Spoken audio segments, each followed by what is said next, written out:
Okay. I thought I was hit the live button. What's up, James? How you guys doing? Welcome. How you guys doing? It's been a while. It's been a long while because I don't really even know what to talk about, but I do now. So what's up, James? Hopes everything's going well for you, sir.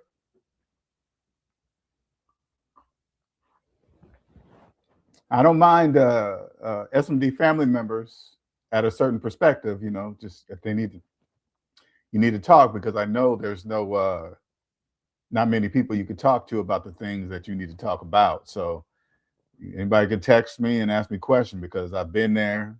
That's why I created SMD because I didn't have anybody to talk to, nobody near me at least. So I had to create SMD and create my own family. Anyway, welcome. What's up down south, Yellow? What's up? Chimed in because I just want to say what's up to the SMD family and kind of give you guys an idea. And most of these videos will be for the SMD family to help you guys along the way because I know you guys looking for this particular information and it's nowhere. And we know that. And I'm not even bragging anyway, but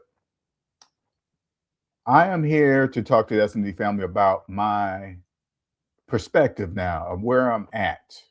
Okay. Now I'm in a place. What's up, Owen? I'm in a particular perspective of capitalism, my life, because I know it's all about perspectives. And there's an infinite amount of perspective because every person has their own. So there's an unlimited amount of perspectives, okay, of everything. But I'm gonna focus on, the debt matrix, okay? Now, I think this is what's called metaphysical, all right? So in order to access the debt matrix, you need a phone, you need a device, right? If you turn the phone off, this is just the matrix anyway, but I'm gonna say the debt matrix. In order to activate to see within the debt matrix, you need your phone. You turn the phone off, you can't get in, you can't see it. There's no way to see into it, nothing. All right. And it's all about perspectives. Now, the perspective in which I live today, I and now if I pause, I'm trying to put it into words. Um, I accept for how it works right now. Like lately, if you pay attention to YouTube videos, there's a lot of car videos. Just I mean, tons of car videos talking about people how much people are paying for payments, how many are behind, and 7 year car loans, et cetera, with negative equity, all that stuff. Now, I live in the perspective of that's how it must be. All those videos, SMD family, listen to me closely. This is the perspective in which I live. All those videos are supposed to be because none of this exists without debt slaves. They must do what you see. That's why there's so many. When you see that many videos, that means that's because millions of people are doing it. That's why they're doing that. But I've accepted that's just what it is. That's how it is. And once you let that sink in and understand none of this works without them, you will like now I don't really look at them and say, "Oh my God, they're so dumb for doing that. How come they don't know they can't save money on taxes or retire?" Because that's how it's supposed to be. I just see things in this perspective. I see things for what they are and how they're supposed to be. Like here, let me give you an example of what I mean, okay? When I look at like life insurance policies now, okay? Because when I was in the debt matrix, which is also perspective. When I was in the debt matrix, I used to hear about life insurance policies, but I knew there was a component of it that I was missing, as something just didn't make sense to me. Now, fast forward to my perspective where I'm at today, I can clearly see how life insurance policies clearly make their money. It's clear. Now follow me, SMD family. Debt slaves have no money. They can barely keep up with the payments they have now, hence the videos. They can't even keep up with car payments. They are not going to keep up with a life insurance policy. So they might can keep it 5, 10, hell, 15 years and then lose a job or lose, and if it comes down to lights and food and all this other stuff, they're gonna forget about that life insurance policy, and that's what they're banking on. Debt slaves can't keep up with payments. You think they're going to keep up with life insurance payments? No, they're not. Life insurance policies know that. And you know what's so crazy? This is what I learned just the other day. This is not learned, but this is just what I could see. Those life insurance policies that have cash value, listen closely, SMD family. Cash value is a portion of their premiums put into the side account for them. That's the cash value. So this allows them they will allow the policyholders will allow the debt slaves to borrow money against the policy with their own money. Now remember, the policy provider, issuer, it hasn't spent a dime, nothing. They're just taking in premiums. And then they split the premium that goes to them, and then the other half goes into some kind of cash value thing that builds up. And then it lets them borrow their own money at an interest rate. Did you hear me? Let them borrow their own money, but this time at an interest rate. They even allow them to, if they lose their job or can't make some payments, they will allow them to pay the premiums with the cash value that they built up with their own money from the premiums. Years, think about it. Years of they're not spending a dime. They're just promising, hey, if you pass away during this time, we're going to pay this 50,000 or 100,000 or million, whatever kind of policy. That's win, win, and winning. Isn't that amazing? That's amazing to me. That's absolutely amazing. But the perspective in which I live, that's just business. That's the perspective where I live. I'm just amazed of how it's supposed to be. Now, when I first escaped the perspective of the debt matrix, which it is now, listen closely, SMD family. The only reason why how I know that the debt matrix is a perspective of life, because I escaped it. Debt slaves do not know they live in that perspective. For all they know, it's the only perspective that exists. That's all they know.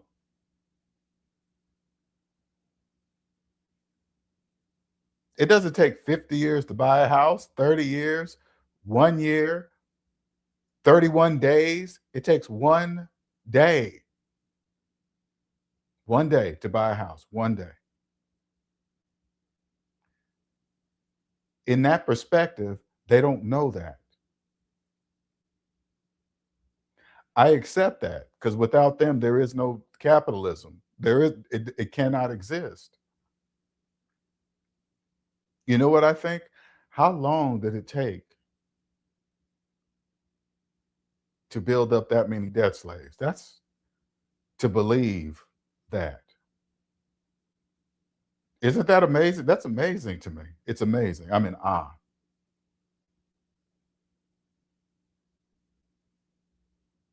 When you look at, think about Dave Ramsey, without him, I wouldn't even be here talking to you guys on the mic right now. I wouldn't be here. He helped me. He came up with a simple mathematical way that I could follow as a computer engineer. Just followed the plan to get out of debt, and I did it. It was easy. Well, it was easy to follow the calculator and the baby steps and get on out of debt. But when it got to the part of starting investing, people with mortgages can start investing in retirement and children's funds and this and that. The calculator says you can't do any of that with a mortgage. That's called business. You guys understand that? As soon as the part that he says you can invest while having a mortgage, that's called business. Because if the calculator says no and you say yes, whose fault is that? Yours, mine. If I believe I can invest while having a mortgage, that's my fault because they taught me the number line in elementary school math class. That's my fault. Now, when I lived in that perspective, I didn't know that. Even though living in that perspective, I was taught the number line. Okay, let's not forget that. I was taught the number line in elementary school. I just did not apply it to my finances. That's the only reason why I was in debt because I didn't apply that to my finances. Well, everybody doesn't use the number line in the debt matrix, in the perspective of the debt matrix, because if they did, they wouldn't be there anymore, like me.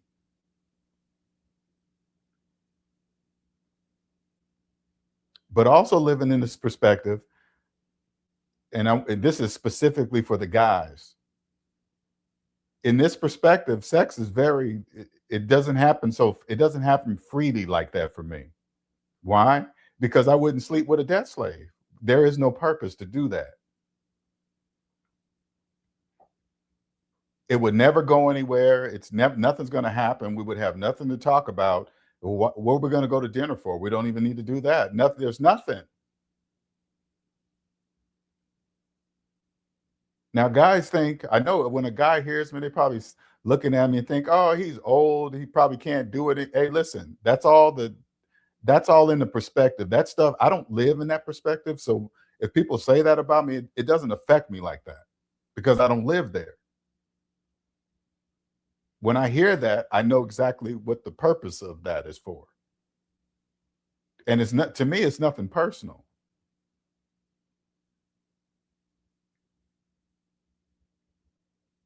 It changes it. This has changed my life forever. I'm in awe. You guys understand that? Ah, out of the whole entire world knows capitalism works the best here as far as making money. We have millions of debt slaves, consumers, debt slave, just consuming. How long do you think it took to get millions of people to not know they do not own themselves? I really want you guys to think about that. Debt slaves own nothing. They can't save for retirement. They have no money and they don't know it. Now, when I see Social Security and Social Security that we have to pay in and retirement, this and that with federal, now I totally understand why it's required. Why? Because if debt slaves have no money now, they're not going to have any money for retirement. That's an automatic. You understand? That's why it's mandatory coming out of our checks. There must be money to take care of the debt slaves that never wake up. The majority of debt slaves will go their entire lives not leaving that perspective. I accept that because that's how it works. The majority cannot know. That's bad for everybody. You, me, the debt free, the SMD family, Dave Ramsey, all the big people that you see talking and making big moves, they can't, none of them. I want you to think about this. Think about all the Tesla cars that are driving around the world. But let's stick with the United States. How many Teslas do you think you would see on the streets if they could not get bank loans to buy them? You wouldn't hardly see any. You understand? You guys wouldn't hardly see any Teslas on the road. It wouldn't even matter any of the models because they need permission from the banks. Without the banks, they can buy nothing. So Tesla would not exist see what I'm saying?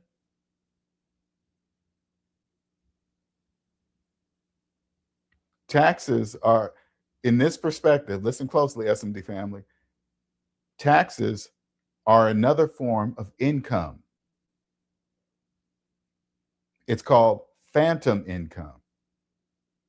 It's phantom to debt slaves, to those in debt. They can't see it.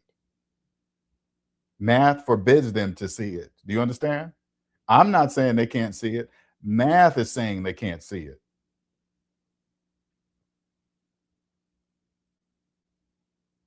Somebody at work says, yes, I can. I could take $5,000 and put in my 401k, and then they'll take $5,000 off my taxable income.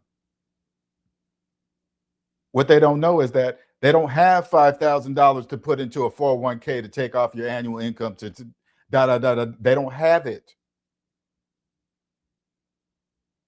You can't turn to them and say, because this is a language, you can't turn to a person and say, yeah, that's true, that will happen, but you don't have $5,000 to do that. Therefore, they can't save money on taxes.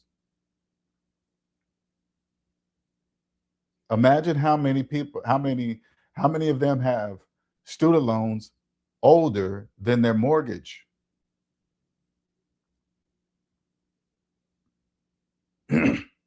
They have no idea. Now, this was so amazing. Okay, listen closely, SMD family. You know how many people out there have student loan debt is their oldest debt? Listen to what I'm saying. Their student loan debt is their oldest debt. That means all debts after it, that's the reason why they're there, because they have no money to buy anything else after that, because they have no money to pay off the student loan debt. The student loan debt is the reason why they have all the other debts, like a tree, and their job is the trunk.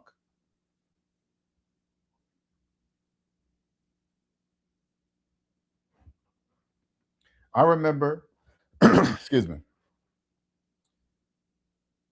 I remember when I was first getting out of debt, and I finally started feeling what it feels like to have no debt and a job, which is, that's like night and day. To have a job with no debt, making six figures, totally different. I remember when I was thinking about quitting my job, and I remember I started going to right when I did quit my job. I used to go to like Starbucks or something around 9:30ish, between 9 and 10, right after the rush of everybody rushing to get their coffee before they go to work, and definitely not there after work, right? Just to get the feel of what it's like to not be in that perspective of the world. Now, I didn't know this, what I was doing at the time, okay? I didn't know I was practicing being in my next perspective. I mean, I'm many perspectives past that, but move, because it goes in levels. It must come slow. It can't come fast. But anyway, I wanted to feel what it's like to go to Starbucks about 9 o'clock and just stay there as long as I wanted. No rush to get anywhere. I didn't have to hurry up and get to work or, do none of that. I said, and then once I got used to that, I said, now, how can I keep this? How can I do this every day? Because that perspective did not, trust me, it was hard getting out of the debt matrix perspective. Difficult. That's what makes me respect it even more. I just respect it.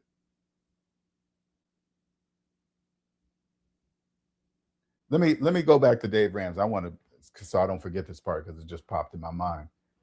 Mr. Ramsey has now remember, I respect Mr. Ramsey. Let's make sure it's clear. I don't want you guys thinking I'm down talking him or saying he's bad. No, do not add your feelings into business, ever. Don't ever add your feelings into business. So when I say, excuse me, let me get some water. 1 second.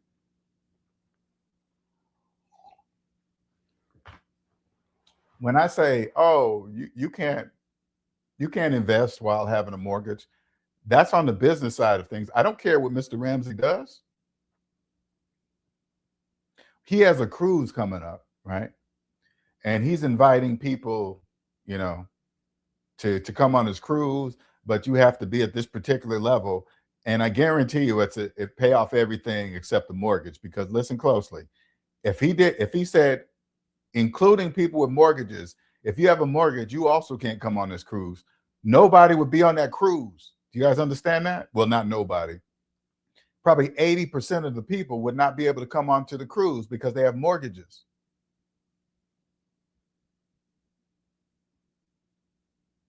If a person became debt free, like listen closely, this tells you the perspective, okay? It's nothing wrong with the person as the people that will be doing this, okay? They will be doing this. People with mortgages will be getting on this debt free cruise with Mr. Ramsey.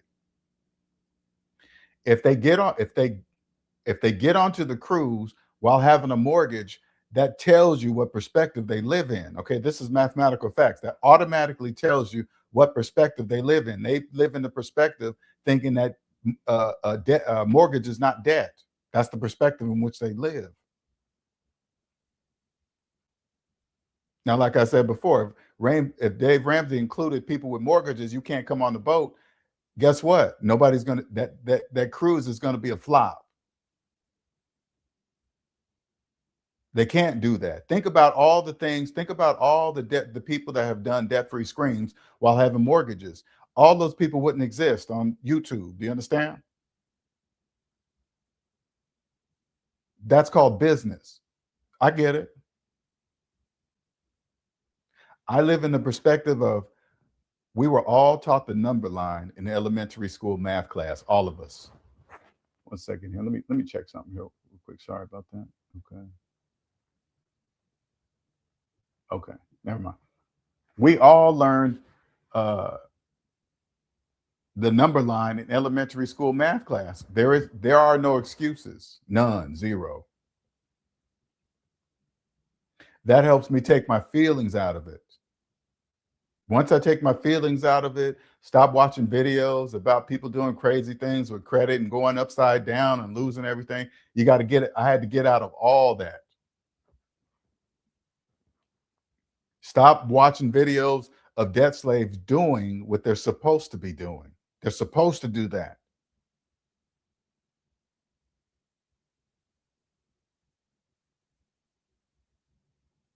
When I say things like the new 50-year mortgage, I just say it's the new 30. That's all. They got me with the 30. Times have changed. Now it's 50. Now they can remember. Think about it.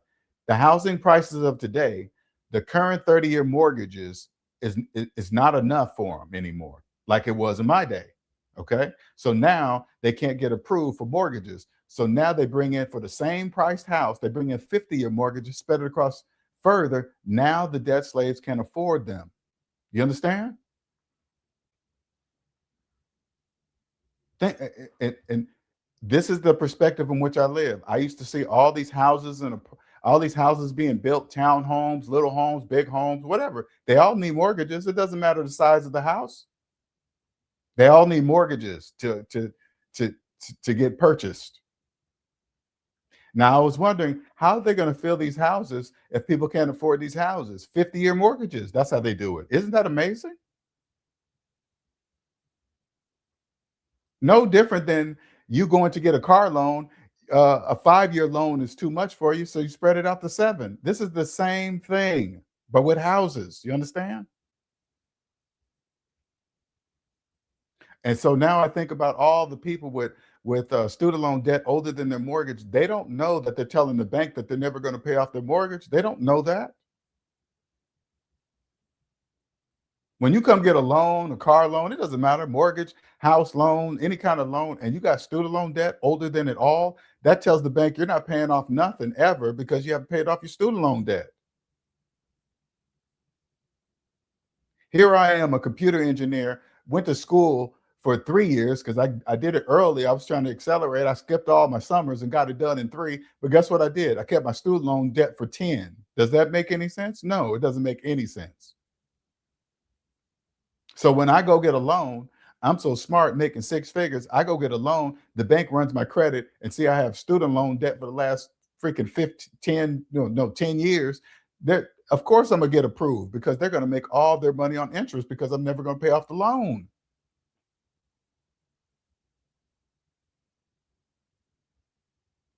Then I take out, oh, let me get an equity loan. Then I'm borrowing more money. Now I got 2 loans. My equity loan, it's just,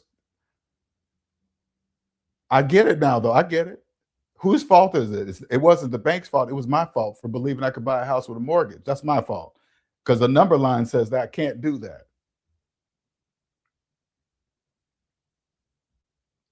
But looking at it from this perspective, the houses wouldn't be able to get filled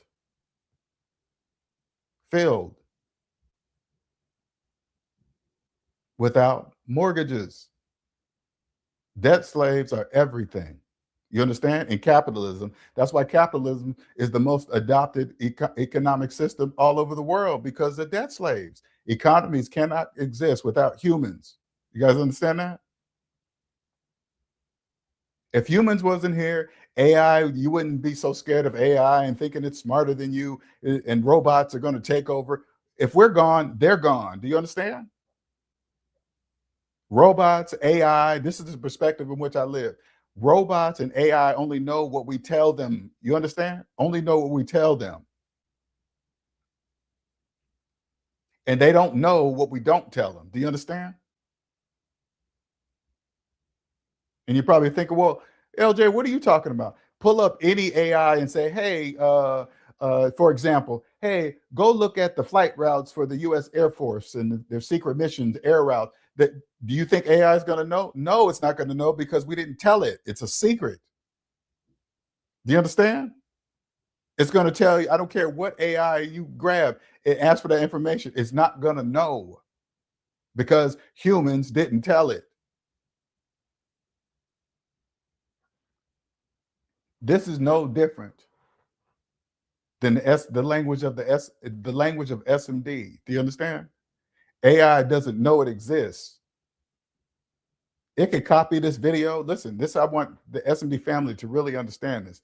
It doesn't matter if the AI copies this video, copies what I'm saying, says, tries to repeat it. They don't understand. The debt slaves have no idea what I'm talking about, because they don't know this perspective exists, especially the one I live in today. They're not even close.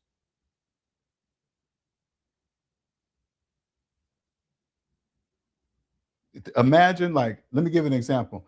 Where I'm at today versus a person that think keeping student loan debt their entire life is normal. You know how far that perspective is? That's an unmeasurable amount of perspective difference.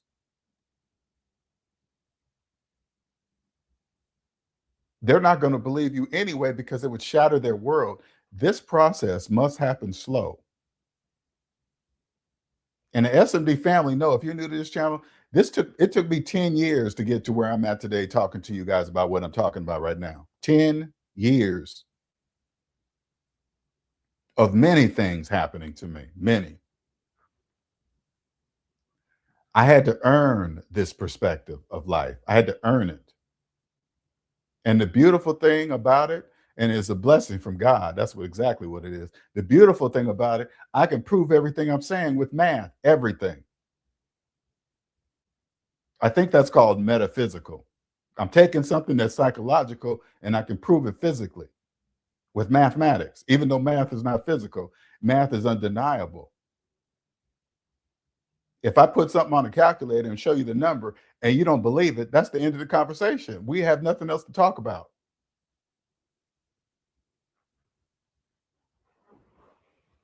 If a person says, I don't believe what it says on the calculator, we just part ways right there, because that's the true definition of insanity. Trying to get a debt slave to trust mathematics. That's insanity.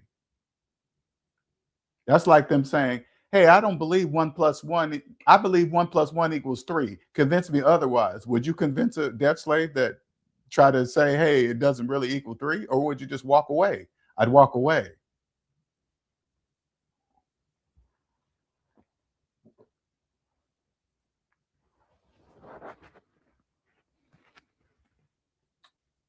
What's up, everybody? QJC, see you in here.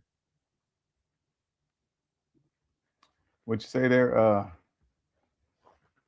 Shaka 51032. And in a way, it shows how much Dave Ramsey respects the debt slave system, capitalism, and how powerful it is. And even he knew he couldn't exclude people who have a mortgage, or he wouldn't have any business. Correct. That is correct. I respect Mr. Ram. Hold on, I gotta turn this AC on. I respect Mr. Ramsey to the fullest. And if Mr. Ramsey heard me talking, he would know exactly exactly that I respect him. He would know exactly that. Because it's just facts. Just like, say, like, in this perspective, I come across a realtor, okay? And a realtor is debt free. He or she understands the language of SMD, but they're a realtor. That realtor would know that they cannot make money if they don't sell houses with mortgages to debt slaves. You wouldn't make any money. You just don't have a mortgage. You don't believe equity is cash. You will be the best realtor in the United States of America, if not the world. Once you leave the debt matrix perspective, anything is possible. Do you guys understand that? I understand now anything is possible. Anything. When I look at a person like Elon Musk, let me just tell you the perspective in which I live. When I look at a person like Elon Musk, I'm Elon Musk. Do you guys understand that? I'm not jealous of him. I'm happy for him. When I see him achieve the things he achieves, I'm Elon Musk. Do you understand? I'm Bill Gates. I'm Jeff Bezos. I'm them. They're not better than me. They just probably had this SMD information in their family for generations. I'm just now getting it now.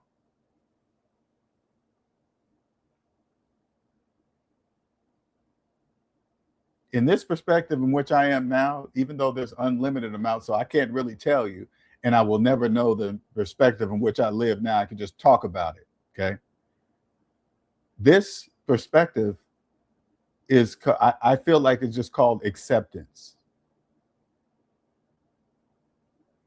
I understand when I listen to the news. I understand when I hear President Trump talk about the economy and money. I listen to it very different than debt slaves. Debt slaves do not know. It's just amazing what it's done. How it's done. It's just amazing. Because I can hear things that make absolutely no sense, but then if I look at that from the debt slave perspective, it makes sense.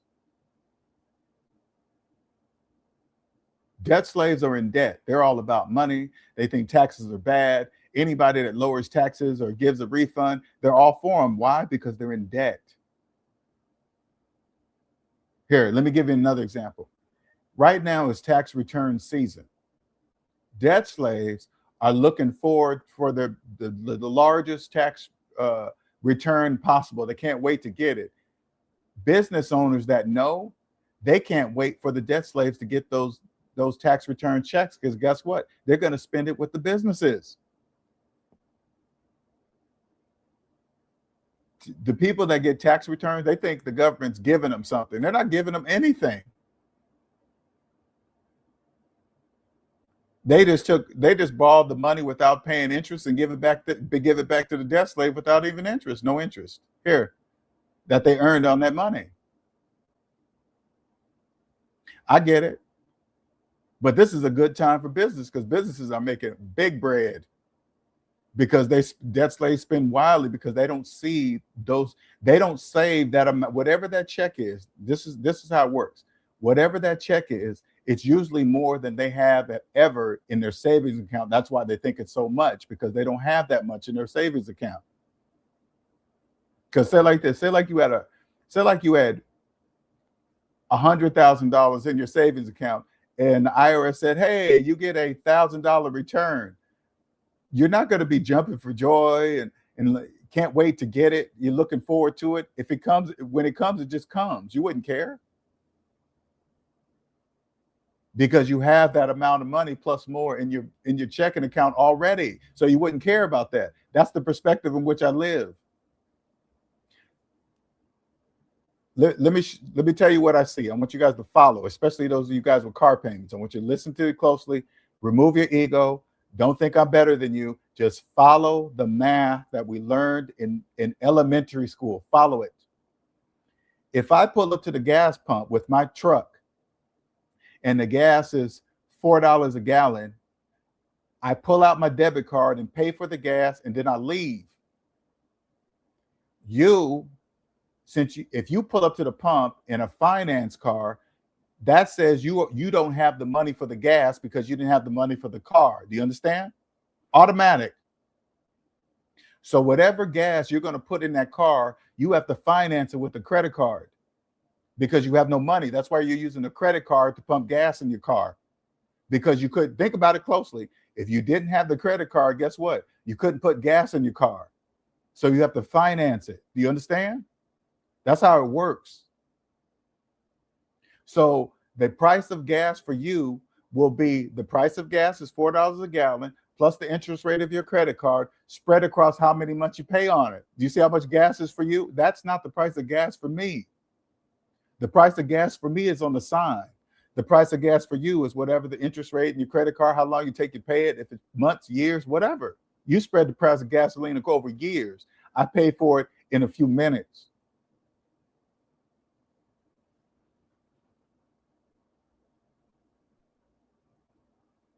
You think I knew that when I had a finance car, my finance Lexus? I didn't know that.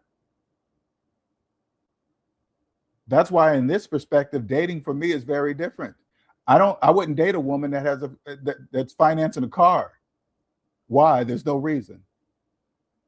She's telling me she has no money. She's making car payments. You see, if I see the woman, she's on her Facebook, she's going on vacations and this and that, and then she pulls up, we go on a date, and she's making payments on her car. We're not going on any more dates.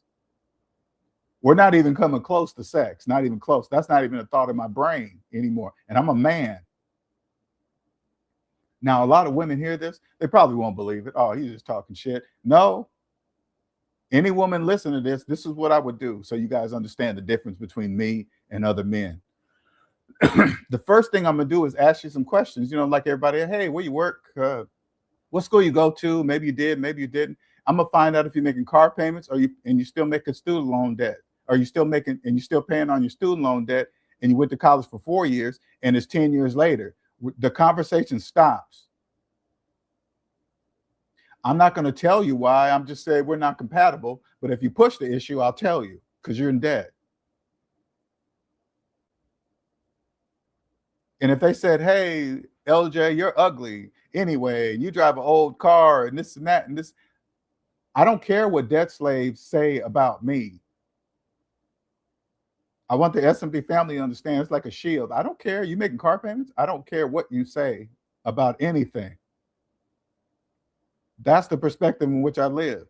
Now, to them, I look like an asshole or, who he think he is. I don't care. TikTok. In this perspective, I am fully aware that my time here is limited. Do you guys understand that? I am fully aware of all the graveyards around where I live, of all the people that were here before me. They were once here, now they're not, because humans die. So I'm crystal clear on how much time, my time here is limited here. I understand that now. That's clear. In the debt matrix, I'm so busy living in survival mode, trying to survive. And then at the same time, I'm trying to survive. I'm trying to save for retirement, think about the future. All of that is part of the program into the debt matrix to keep your mind busy, to stop thinking about. Don't look at the graveyards. Don't see what's over there. But those people were here before me. I understand that one day I'm not going to be here. So I'm going to be here living free the way I'm living free now. I'm living free.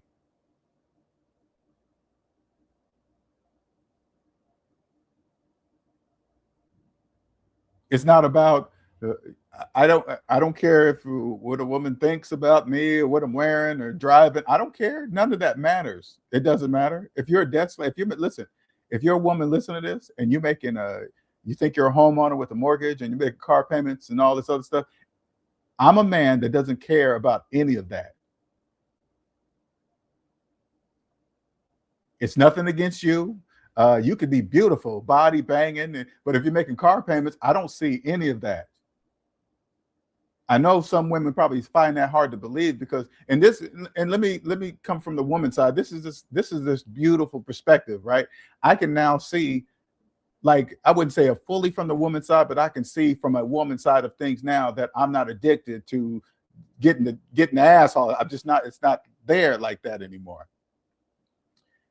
I realize now that women have been getting looked at by men starting at a very young age. Now I'm coming from a man's perspective. I'm not looking at it this way, right? I'm not looking at it, but women, no matter what they look like, they have been being looked at men starting at a very young age, from by all ages. So that hungry look, they know, guys, they know that look. How do I know this? Because I don't give that look anymore. I just don't do it. And it happens naturally. I'm not trying. I just know. I don't know what that woman is. She could be a death. This is what's going on in my mind. Oh yeah, she looks good. She's got a nice body, but she could be a death slave. So there's no point in looking at any of that stuff in that way.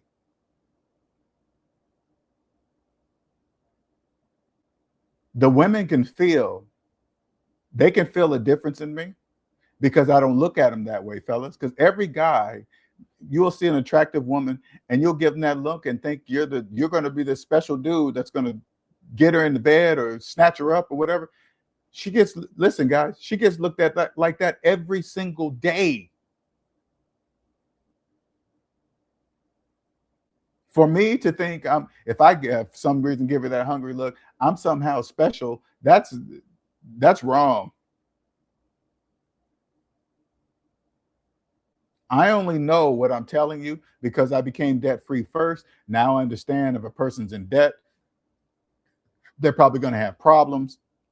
It's so many different things. I don't even have to entertain that anymore. So that doesn't happen.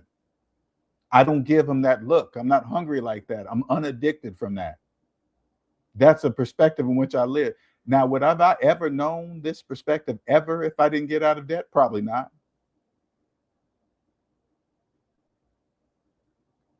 Because I get SMD family members asking me all the time, hey, LJ, what do you do about dating? I don't know. I'm happy being alone right now. Totally happy. I have no problems. First of all, I have no debts. I have no problems. I have removed every single negative person out of my life, family and friends. I only have beautiful people in my life, honest, never lie, willing to assist naturally, not wanting something in return and stacking up favors. Hey, I did this for you. None of that happens in my perspective of the world now. That doesn't exist. Family and friends. You know what kind of person it takes to remove family and friends? It doesn't matter who it is. Mama, daddy, sister, brother, cousin, friend for 15 years. If they're negative, they're removed. Here, let me give you how powerful this perspective in which I live now, okay? All my life, I've never been jealous of anyone. You understand me? Anyone. I don't care if they're a star, they look better than me, they're richer than me, they live here, they live in a better house. I don't care. That I never compared myself to another person, ever. Never been jealous of anyone. But every now and then, okay, throughout my life, through some family and friends, I would feel jealousy come off of a person. Sometimes I understood why, but sometimes I didn't understand why. I just felt negative energy. So let me explain to you what this is, okay? And I learned this is powerful stuff. Jealous people have been jealous all of their lives, so they emit a jealous energy. You guys understand that? They emit it. They don't know they emit it because they've been doing all their lives naturally. You understand? They naturally emit jealous energy. And since I'm a person that has never been jealous of anyone, I do not emit jealous energy. I'm a receiver. So when I feel it, that's the reason why I feel it, because I've never been jealous of anybody. So I'm not sending out anything. Jealous people are jealous of each other. So they're always bouncing each other off of each other all the time. And they believe in their perspective that every person is jealous of everybody, but that's not true. They don't know that. So since I've never been jealous of anybody in my life, I'm a receiver. That's why I feel it. And if you're a person listening to this right now, and if you're one of those people that have never been jealous of anybody, and you wondered why you feeling jealousy from a friend, a coworker, or something, that shit is true. They are emitting jealousy. That's why you feel it. You know how many times at my job, I automatically knew who to talk to, who not to talk to, who to get along with. It was an automatic, I could feel it. And 9 times out of 10, years later, that person might have got fired or something happened. And it turned out to be exactly why I didn't mess with that person, because they were jealous. When I was growing up, ever since I was a child, my mom always taught me not to be a liar. You understand? Now, there's a difference between telling a lie and being a what do they call those liars that lie constantly? Constantly lie. They just never stop lying. There's a specific name for them. When I grew up, I thought, since I don't lie to people, they're not going to lie to me, especially people that are close to me. Wrong. Lie. I understand this, and this is what, and I want people to understand that people that are not natural liars, when you hear something, lies never make sense. Habitual liar. Thank you. Habitual liar. When you hear something that doesn't make sense, you know why it doesn't make sense? Because it's a lie. Lies never make sense. So if you're a person that doesn't lie habitually, and you hear somebody tell you something and it doesn't make sense, it doesn't make sense because it's a lie. And there is many of us that have said, you know, probably heard something from somebody, we're like, wait a minute, that don't make sense, because it's a lie. The truth just flows. When somebody tells you the truth, you can feel it. It just flows. Everything that's told in the truth just makes sense. Okay, yeah, okay, I can see how that could happen. All right, and there's no question. But when a lie, lies never make sense. That's another one of my gifts in this perspective. I can tell liars. Now remember, liars do, listen closely, SMD family. Liars do not know lies don't never make sense, because they've lied all of their lives, so they don't know anything else. There's hundreds of videos, hundreds of thousands of videos. You can go on YouTube and go on to one of these cop videos where somebody's doing a crime and they're trying to do, pick one that's trying to do a bank fraud. Okay. They're trying to bring in a $50,000 check and cash it with fake ID. Just go watch one of those videos. Don't judge them. Okay. Don't be like, they're so stupid. Just listen to the story. I want you to listen closely to the story. It will never make sense. You know why? Because they're lying. Now, if they're on video, first of all, if they're doing it and they're on video pretending like they're not doing it, that means they don't know. That's what makes the videos so popular, because they're lying and they don't know that they're lying. That's a gift.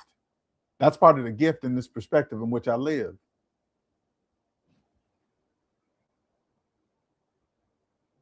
I appreciate it. You're preaching right here. If they are bringing negative energy, they got to go. They got to go. Remember, our time here is limited. If you hang with a person that's bringing negative energy in your life, remember, humans don't live forever. Tick tock, tick tock. That keeps me on track. Just got laid off from, oh, what's up? B. Martin Game. Okay, what's going on, sir? Just got laid off from my job about a month ago, and it's been so weird now. They give me a severance, and I've been grinding on my iOS app business with this free time. God bless. Yeah, and see, when things like that happen, okay, that's God pushing you in the right direction. It's not a negative thing, it's a positive thing. Congratulations. What's up, QJC? Question, LJ. How long did you stay in your mortgage home before you realized you didn't own it? And how long did it take you to sell? Well, I didn't have a mortgage when I finally got out of debt. I had mortgages in the past. I didn't have a mortgage when I got out of debt. So let's make that part clear. So I didn't have a mortgage at that time. Well, Malika, you got to remember, liars, you got to understand, liars have been lying all of their life. Therefore, they do not know lies never make sense. This is what makes them obvious today. And there are people like me that do not lie out there.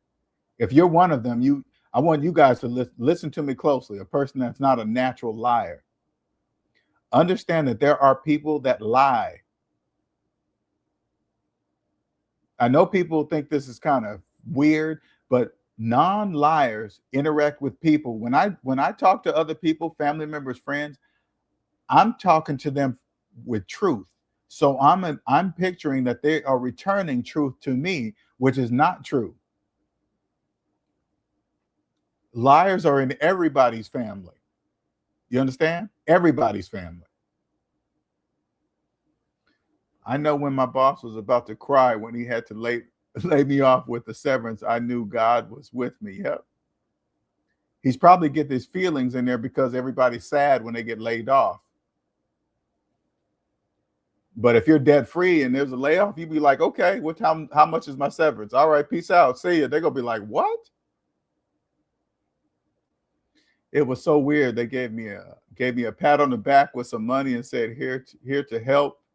And I knew God has a plan for me and needed to push me out. Yep, that's what God. Hey, listen, gang, that's what God did to me.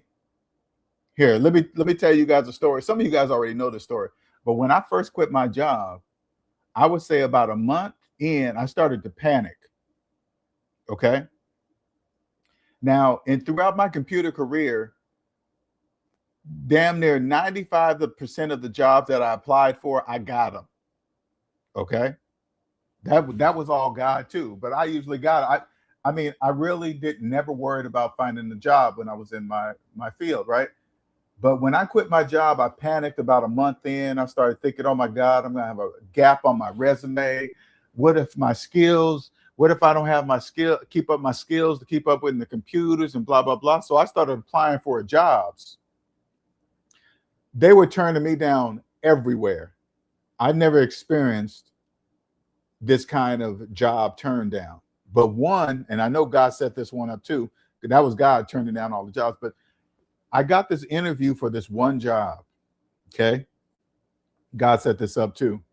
So it was a computer job, and it was a guy, he was maintaining this network for this particular building, and he was the only one working there. And they needed another person. Okay. So I came there, interview for the job, and I asked questions after they was asking me all kind of stuff. I said, so if he's sick or I'm sick, who covers the shift?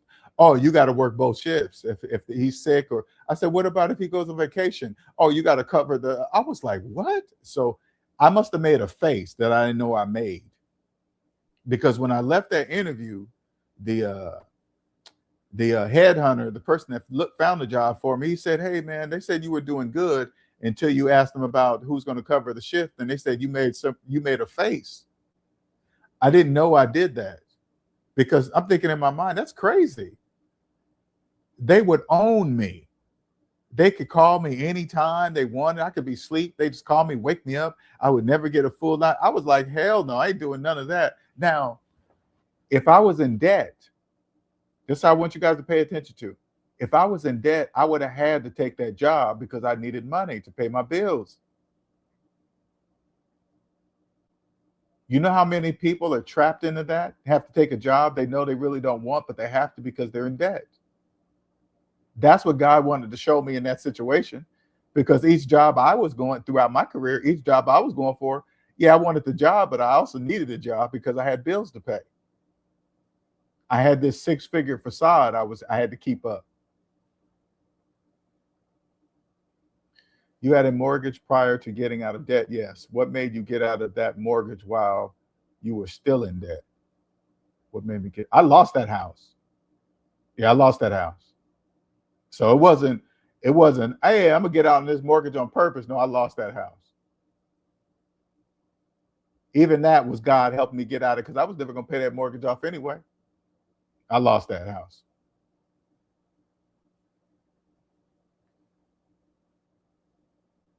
And check this out. Even back then when I lost that house, I still was trying to, oh man, I got to build my credit back up. I got to fix this, fix that, so I can get my credit build back up, so I can get me more credit cards and this and that. I still didn't learn my lesson. Still didn't.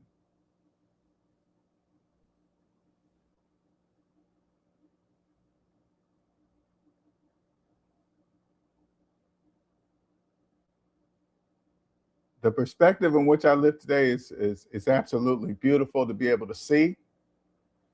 I do understand that it had to come slow, because I think about it. If you come to a debt slave with this type of information, and they actually realize that they own nothing or themselves, that's a big shock. You have to be mentally strong. Say like you had a mortgage and you're 15 years in, but you've refinanced it once or twice. If a debt slave really understands that they will never, ever, ever own that house, and they're 15 years in, they're going to think about all the money that they put in and all the things they did to add to it to increase the value. And you come to them and tell them they own nothing, no matter how much money they put in, they still own nothing. That they wouldn't be able to understand that. They're looking online and seeing the value of the house. That's the value of the house for the bank, not them. You know how strong their mind has to be? You have to be mentally. I'm glad that God broke this up in pieces for me.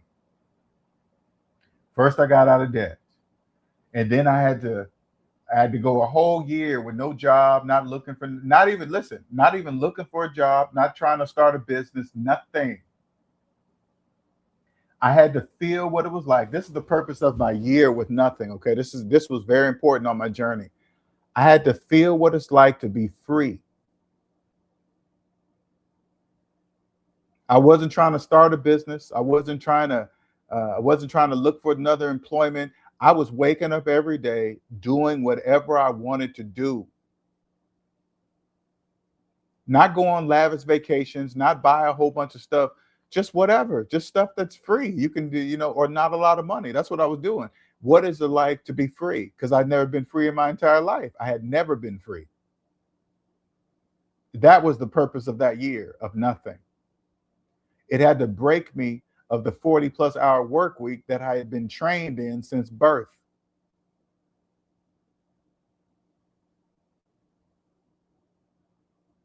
I had to, it took about 3 months in, that's when I started to relax. Stop worrying about my resume and my employment skills and the time I'm wasting and all this. All of it was part of the program to just stop me from leaving and doing whatever. About 6 months in, I started to relax. I'm like, I'm enjoying this freedom. This is nice. I don't have to be in traffic. I go to the gym when hardly nobody's there. Uh, while everybody's there, you know how much things I love doing when people are at work. It was just, everything was open, the stores never crowded, because I was used to the after work rush. 5 o'clock, grocery stores are packed. Everybody's trying to squeeze something in before they get home. Blah blah blah. I was part of none of that.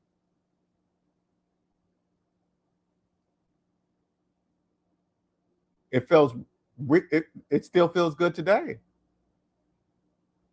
But I must warn you, once you taste it, SMD family, you guys know, once you go debt free, there's no going back. It's not like you're going to say, "Oh, cool, it was better in debt." You're not going back.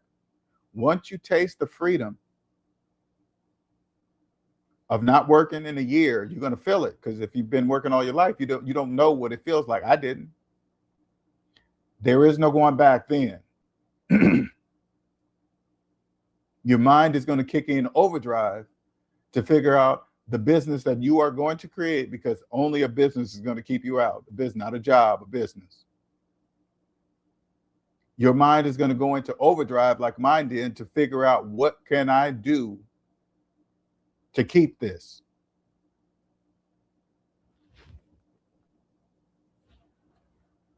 It doesn't matter.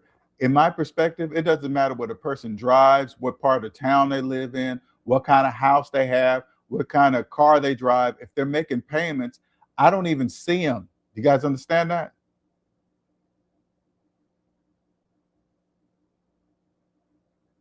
When people look at, like, say like the Super Bowl's coming up, the football stars, they're making millions of dollars. You know what I see? They're employees. Do you guys understand that? Football players are employees. Those big money contracts that you see, their employer pays them with a check, just like you at your job. I guarantee you, if you go up to a football player and say, hey, do you have an employee number? They're going to tell you yes, just like you. The money makers are the owners, not the players. Imagine making billions of dollars, which they do. They make billions. All you got to do is look at the football players, see what they look at the football players' salaries.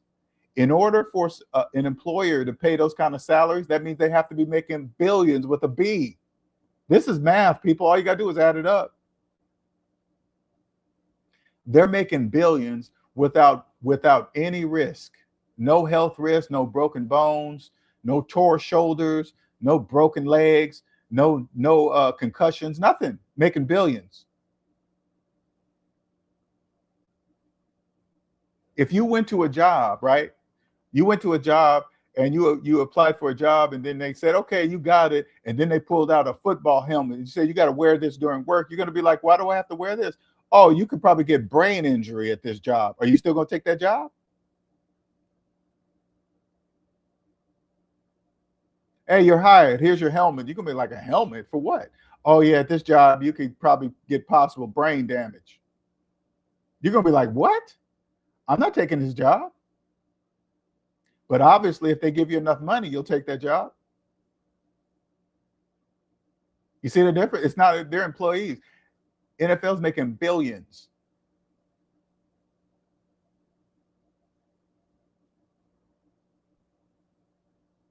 NFL owners' families are set for generations. Do you guys understand that? Generations. They have kids that are not even born yet that are financially taken care of right now, today.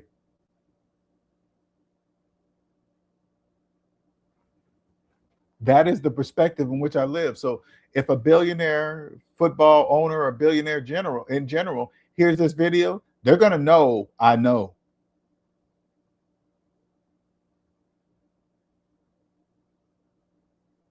SMD family. This is a language that they do not know exists. They don't know. It doesn't matter if they listen to this video, they can't hear me.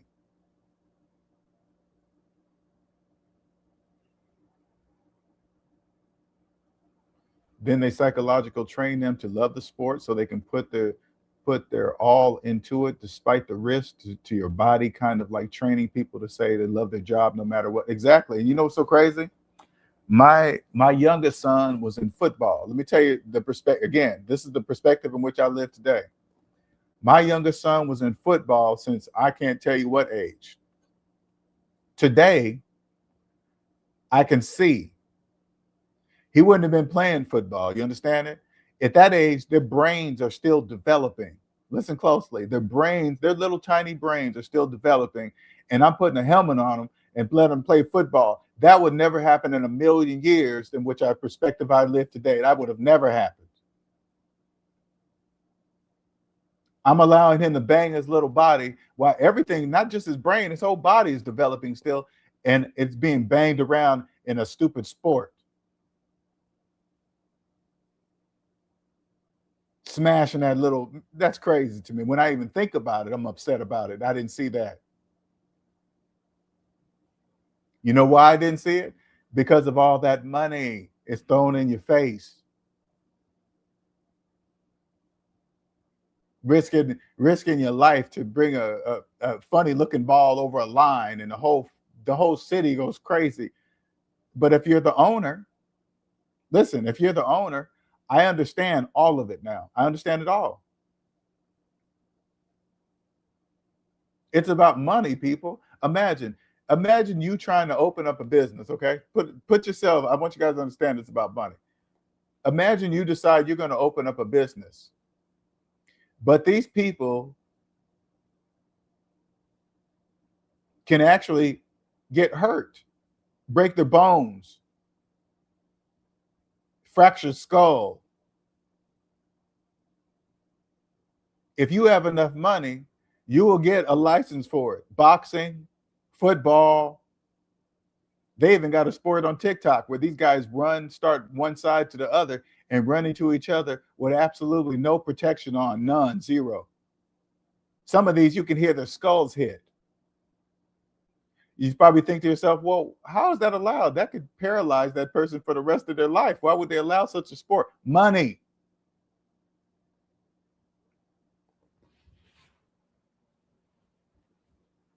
Don't believe me? Go on TikTok. You can see it. I don't know what the name of it is.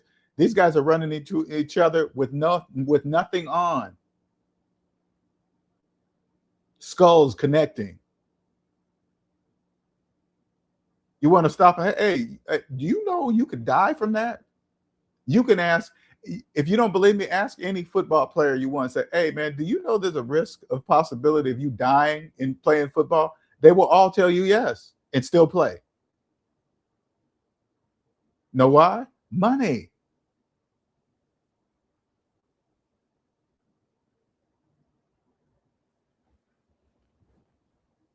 Yep, the owners sit in those boxes, not even watching the game. No matter who wins, they all making money. All of them.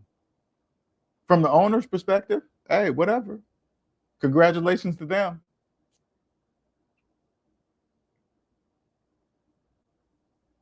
You mean you can get a business license that can risk human lives and it really doesn't matter? No, it doesn't matter because of money. No different than the gladiator days in the Romans. It's the same thing, just a different style. They're just not using knives and swords to end the lives of other humans. They're just playing a game. The possibility. Imagine playing football and you get paralyzed from the neck down. It doesn't matter how much money you get. You could have millions of dollars in the bank and you're paralyzed. That money wouldn't mean anything.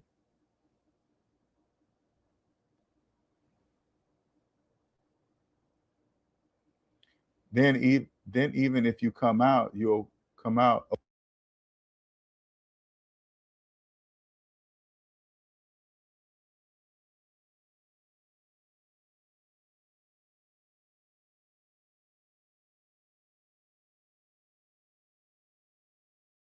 Can you guys hear me? Okay. I don't know what happened there. Not sure what happened.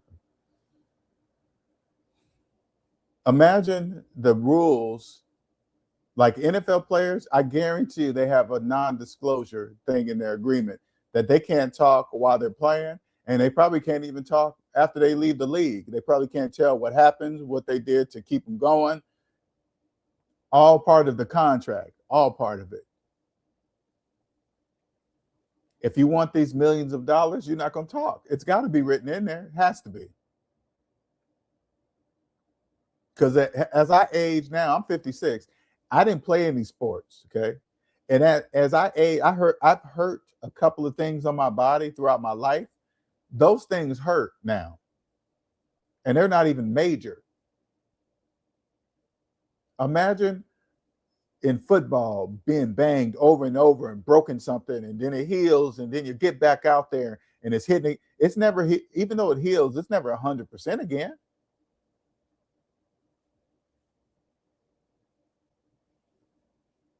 I can only imagine a football player's body. It's got to be hurt. They got to be hurt. Got to be.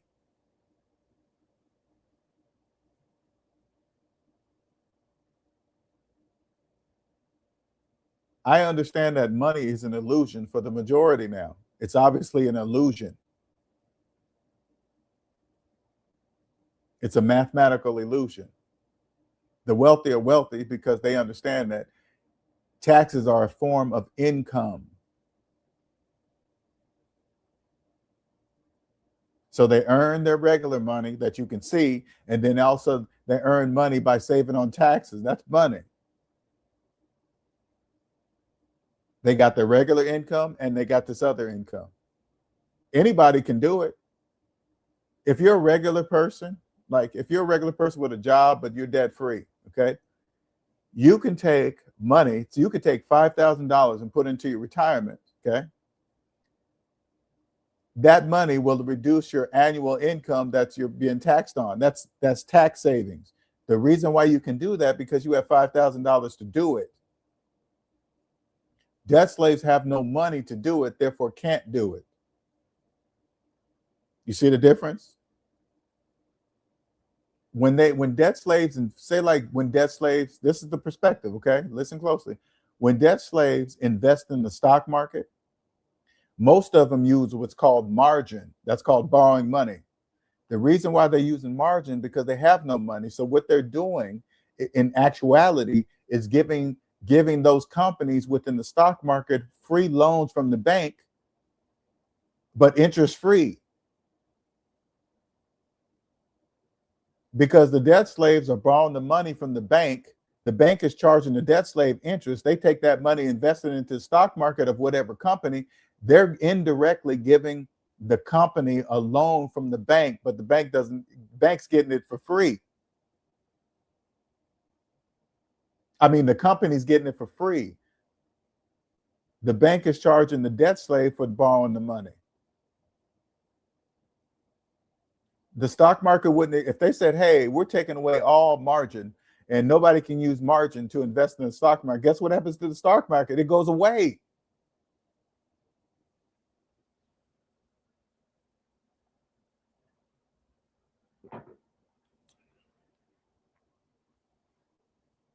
I used to always wonder, like when I was a debt slave and I had my money in my 401k or some kind of retirement plan, and then the stock market started doing backflips and going up and down, and all of a sudden they say, hey man, you lost the X amount on your retirement funds and this and that. You know why? Now I understand why. You know why? Because it wasn't my money. That's why my retirement money is going up and down, because it's not my money. So say like I had $500,000 cash in my own personal savings account, and then the stock market started doing backflips and going up and down. Guess what happens to my money in my savings account? Nothing. You know why? Because it's my money. Until I pay taxes on that retirement account money, that's not my money. I have to pay for that money with what? Taxes. The government says once you pay the taxes on the money, the rest is yours. That's how it works.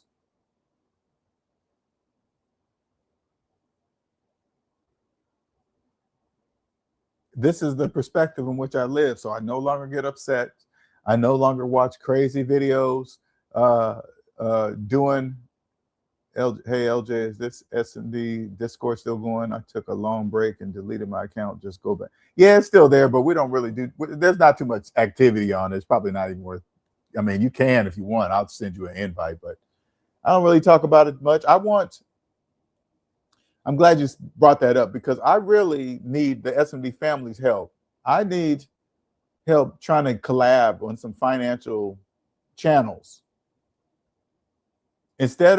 I had an idea. Instead of trying to bring everybody to the SMD channel, how about send me out to all the other finance channels?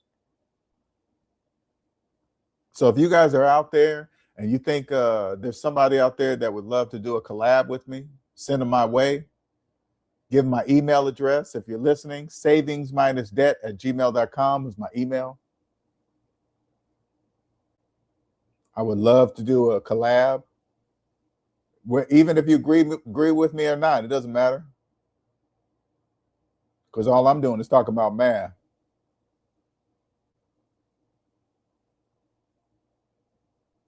One second, I'm trying to do this.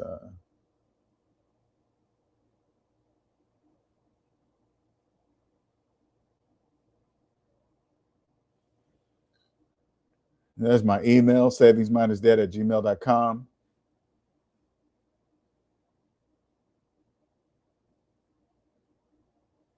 But I want the SMD family members to get into I want you guys to come to this perspective where I'm at today now. Just, it'll calm you. You won't be so involved in what's going on or what debt slaves are doing. You kind of just pull yourself out of that. Don't think they're crazy. Can't believe what's happening. Why they're spending money on it doesn't matter. They're doing what they're supposed to be doing.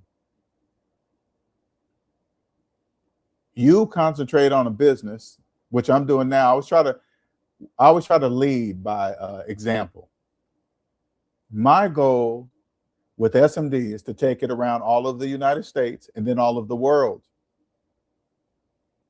What I'm doing, to me, what I'm doing is no different than what Elon's doing, sending rockets up into space and he's putting up satellites. Well, what I know could change your life right here on Earth.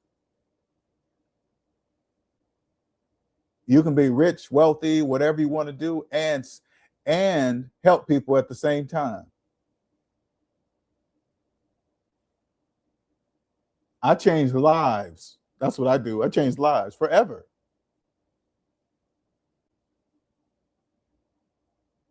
I have the SMD that have been following me for the last years, 10 years. So when this starts reaching all over the world and all over the United States and then the world, people are probably going to be like, oh, he's bullshit. He didn't really quit his job. He did. I'll have all of you to say, no, everything he's saying is true. Why? Because I've been following him for 10 years. That's why.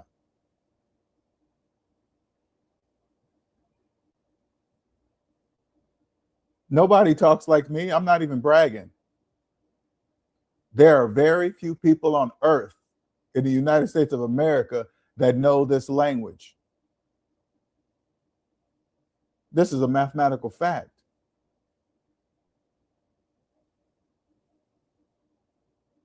It's like my life is like the Matrix movie now. When you see all the people running around in the background and Neo and what's her name's talking, they're talking slowly and then they look at the red dress lady.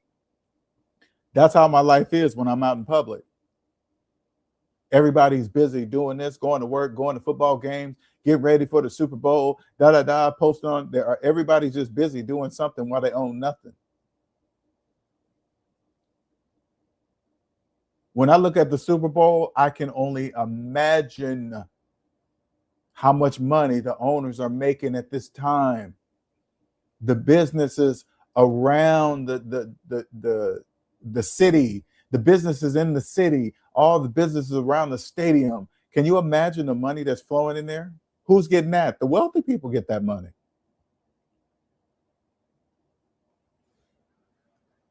Everything is triple the price. And guess what? They're paying it. Imagine the credit card transactions. And there's only three of what? Visa. There's only a few. Visa, MasterCard, American Express. There's only a few credit card companies. Can you imagine the transactions?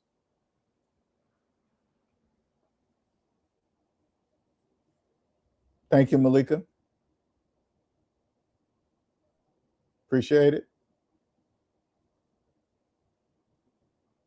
I want to do collabs. Let me go, instead of trying to bring everybody here, I'm going to go out there. But I need your help. If you guys, it doesn't matter what channel, if they're talking money, you guys already know.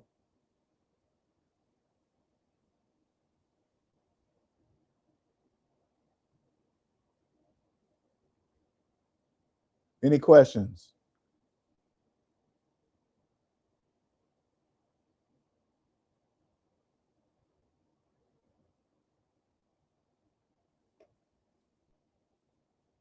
Soon I'll be traveling the world doing this, helping millions of people around the world. This will never end because capitalism needs debt slaves. This is not, SMD is not here to change the system. I'm here to help you ride in it. You can flow through this system. You can enjoy this system. It's not always about survival and being mad at taxes and all this other stuff, and banks are big, bad, and evil. That's a perspective in which they live. They don't know that they live there.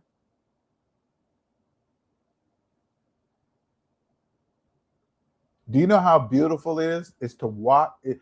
How beautiful it is to watch it work, to see it in action. That's where I'm at today. I'm just in awe, just watching how it works. Everything I hear, the purpose of it. Just like what I was telling you about life insurance policies, that is brilliant. You know how much money is being made off of life insurance policies? How many people lapse on it? They're not. That's absolutely brilliant. I love it. The Bay Area, and it's weird hearing debt slaves act like they making the money. I look at them like you ain't making you ain't making money. You're gonna lose more. In fact, you sure are. Oh, you live in the Bay Area. Okay, I kind of figured you were saying that. it's probably going crazy over there right now. Crazy. They're thinking they're making memories and all this other stuff, while the owners are making billions. The majority of the people going to these Super Bowl events, they will be paying for this Super Bowl for the next 5 years. You guys understand that? They'll be paying on this. They'll be paying for this Super Bowl for the next 5 years. They just want to be able to take pictures. I want you guys to pay attention to this. How many people are going to post, take pictures? Hey, look, we're at the game. These are my seats. This is where I'm sitting. 95% of them charge that game. You know, the owners are making billions. MasterCard are making billions. Visa are making billions. American Express making billions. Discover making billions. All the businesses around there, all prices are triple. Parking stupid price just to park your car up close to this. You get out of the perspective of the debt matrix. You come over here, you start a business. You are now become one of those businesses, if you're into that, around the stadium. You maybe own some hotel over there. Man,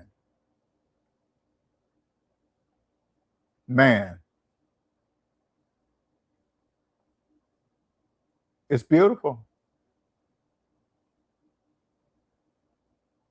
Here's this is what I look at. Elon Musk just joined his company AIX or whatever, XAI and SpaceX. Both of those companies were his, and he joined them together. Now they're worth $1 trillion with a T. When you make that much money, you don't think about money the way debt slaves think about money. I guarantee you, trillionaires, they don't even think about money. That is my next goal, people. I do not want to think about money at all. I don't. Now, the average person hear me say that, they probably think, well, you have to be rich to know. It has nothing to do with that. I mean, partly, but not everything. You don't have to be rich. You don't have to be rich to not think about money. You don't.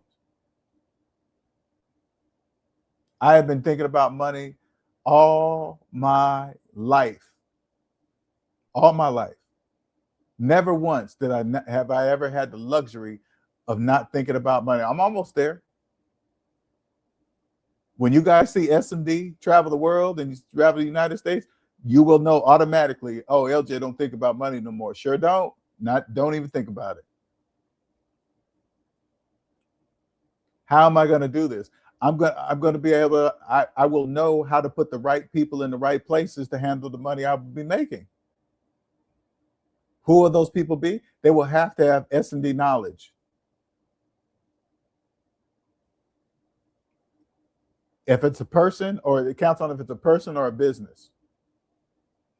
If it's a business with a good reputation with the IRS and they know their stuff, I don't really care if they know S&D knowledge or not. They're going to know I know.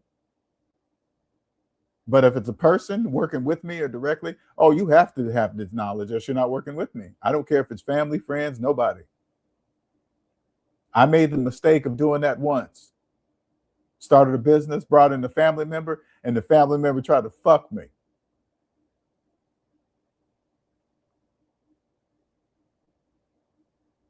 And I knew beforehand, I'm like, this is family. They get a pass. They can go ahead and, nope. That was also a lesson from God. How was that a lesson? If I would imagine this, if I were to start a business, say like I started SMD, and the SMD started making millions right away, okay? And I brought in this family member, made that family member 50-50, but they decided they wasn't going to do their part. Imagine if I said, okay, well, you got to get out. Guess what would have happened? Court. The family member would have been fighting me with my own money from my business to stay in the company and give half and all this other stuff when they didn't earn nothing.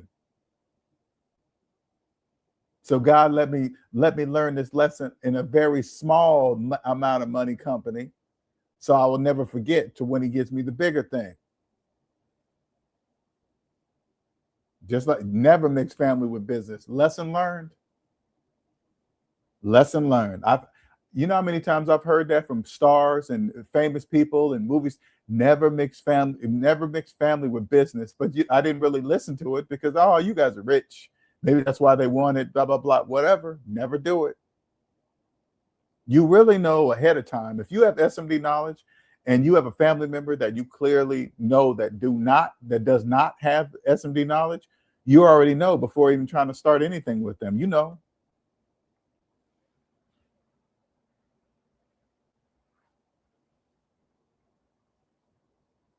I'm going to take all this hard lessons I learned. One second. I take all these lessons I learned along my journey, go through the experience, and then share it with the SMD family. So when one of these things I say hit home, or family members that dogging or doing dirty and don't understand, so you guys can focus in on those traits and not overlook them because it's your sister or your brother, your cousin, or you love them. Don't let that override your business knowledge. Don't do it.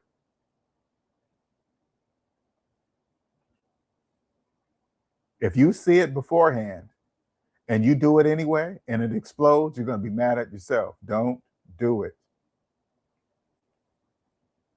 Especially if you started something from your blood, sweat, and tears, and you did all the hard work to get it. They didn't go through that, so they don't have those same feelings that you do, and it doesn't change anything because you're family. It doesn't change anything.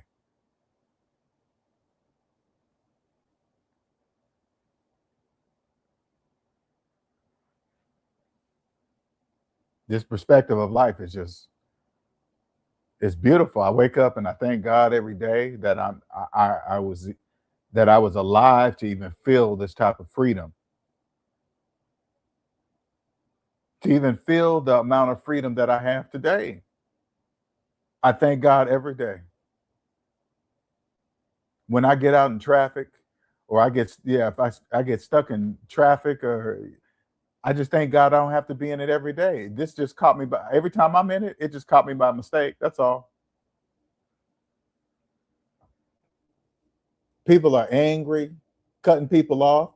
I would be that angry too if I was in this every day and thought there was no way out. I had to do it. I had to get to my job. This is what it must be. All the stuff that was running through my head when I was in it.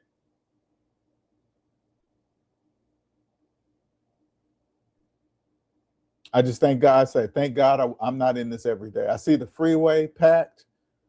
Oh, man. People in Teslas. Look, I'm in traffic with no hands. You're still in traffic. Nobody has their hands on the steering wheel. You guys are parked. Oh, my car drives me to work with no hands. Of course, it's pre-programmed because that's the only way you're going to keep the car. It has to be programmed to drive you to work. It knows your address. Tesla owners, does your Tesla know the address of your job? And I guarantee you it knows the address of your home, right? It must be programmed in there for you to keep the Tesla.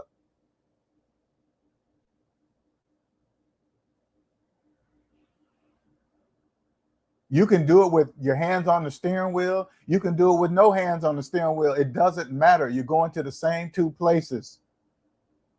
Why? Because that's the only way you can keep the car. You are in a perspective.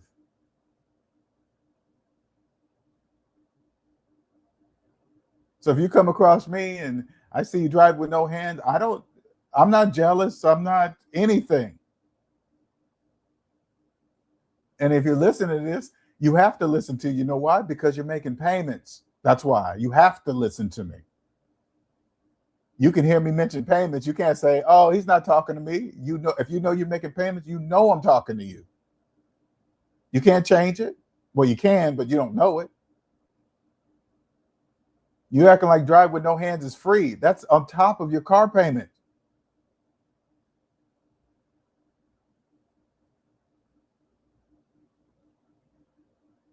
It's crazy, but it's beautiful. It's just Tesla wouldn't exist if people didn't finance the cars. Do you guys understand that, SMD family? Tesla would not exist.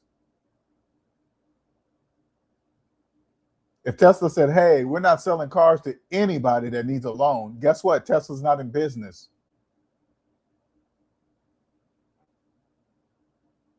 You hear the people in the videos, hey, I paid $100,000, $150,000 for this truck in cash. No. With a loan? Yeah, you didn't pay nothing. What are you talking about? They don't know what they're talking about. That's why. I know. I see them at the charging stations too. I wish they could put like graveyards next to charging stations. So you can see, damn, you spent 30 minutes at a charging station. Oh, I can open up Netflix and do this and that. So what? It keeps your mind off of even that's, oh, I got the special internet. No, all of that is additional cost on top of the car payment. That's crazy. They got them happy. Listen, they got them happy to be watching movies at a charging station. They can watch Netflix and chill at the charging station. 30 minutes of their life that they cannot do anything about. They can't do nothing. They have to be there. When I put up to the gas pump, I'm there 5 to 6, 7 minutes max, and I'm out of there.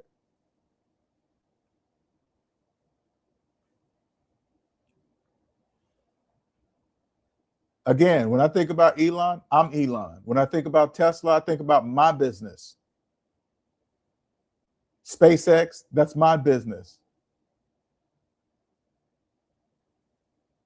Elon is showing me that everything is unlimited. Everything is unlimited. Everything is unlimited. That's what Elon's showing me. Look, LJ, look, I'm going to other planets. That's how much money I'm making from my companies. I'm going to other planets. I'm building rockets that are coming back to where they started.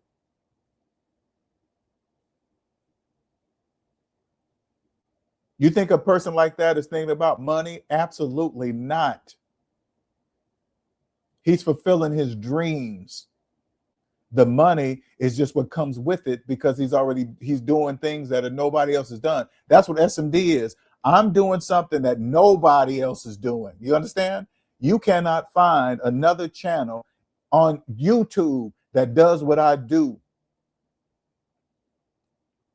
The difference between me and Elon, the people know, they know what he can do. The people do not know what I can do yet. That's the only difference between him and I right now as we stand. You guys, this is clear. The only reason why my company is just not as big and I don't have as much money as he has right now, the people don't know what I can do. They know what he can do.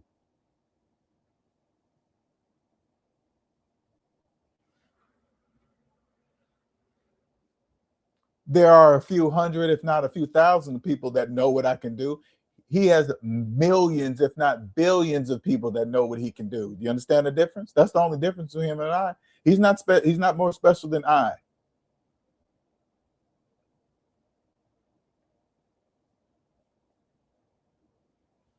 It doesn't matter if somebody comes on here and says, oh, LJ, you're crazy. You're not going to, hey, whatever.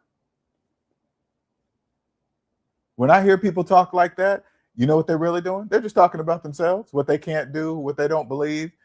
I understand. That's the perspective in which I live. You can come up to another person and tell them what they can and cannot do. That means you're talking about yourself. You don't know what I can do and what I've done or nothing. It's like a bouncing off shield. I don't care what anybody says about me, nothing. I've never been jealous of anyone in my life. I'm 56. In order for me to get into a relationship, a woman has to know what I know. She has to be in the same perspective as I am today. I have no other time. I ain't got no time to be training anybody, proving, working them up to make them believe in themselves. That part's over. In order to have a relationship, she has to be here already. Hey, LJ, I don't really understand what you're talking about. Too bad.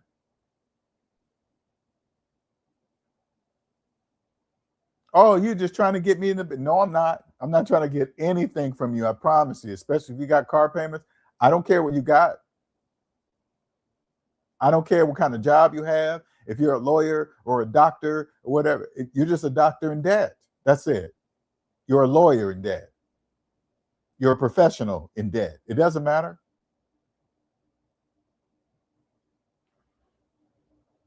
Oh, I wouldn't want you anyway. Perfect. Hey, it's all good. Oh, you're 56. It's too late. Hey, whatever. Hey, listen, you're scared or something. If you get to an age, you think something not going to happen. That's you.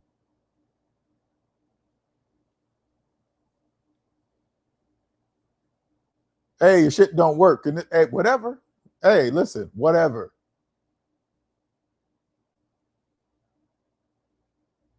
Today, listen closely, everybody. I want you to... Today, in the perspective in which I live, I am crystal clear that there is a disease out there that can take me away from Earth. There's a sexually transmitted disease out there that can take me away from Earth. My body is my space suit for Earth. If I go out there and get out there and have fun and do some things that I'm not supposed to be doing, and I catch this, that means my spacesuit is damaged. And my spacesuit becomes damaged. Guess what that means? I can no longer occupy the space of Earth. Time to go. See ya. Because I couldn't control myself. I'm crystal clear of that now. I don't. That's up the forefront.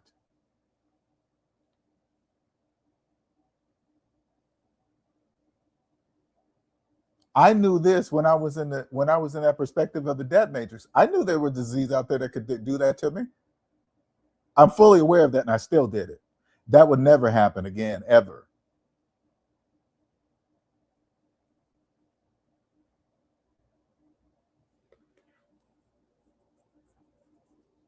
But again, where I'm at now, it doesn't even...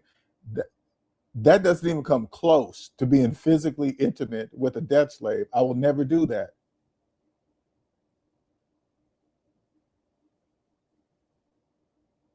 When you see people like Elon Musk, he clearly understands that his time here is limited. He clearly understands that. Electric cars, rockets, now he's building fucking robots. You guys understand that? Robots. People thought he was crazy when he was talking about driverless cars. Now everybody think it's normal. Look at him. All of them think it's normal. Oh, look, I'm driving with no hands and they're picking me up and this and that. He doesn't listen to people, dream killers.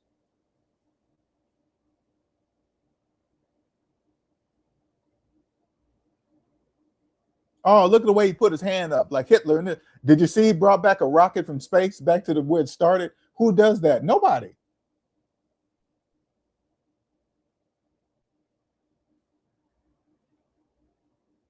I'm Elon Musk, but the version of him is LJ. Do you understand?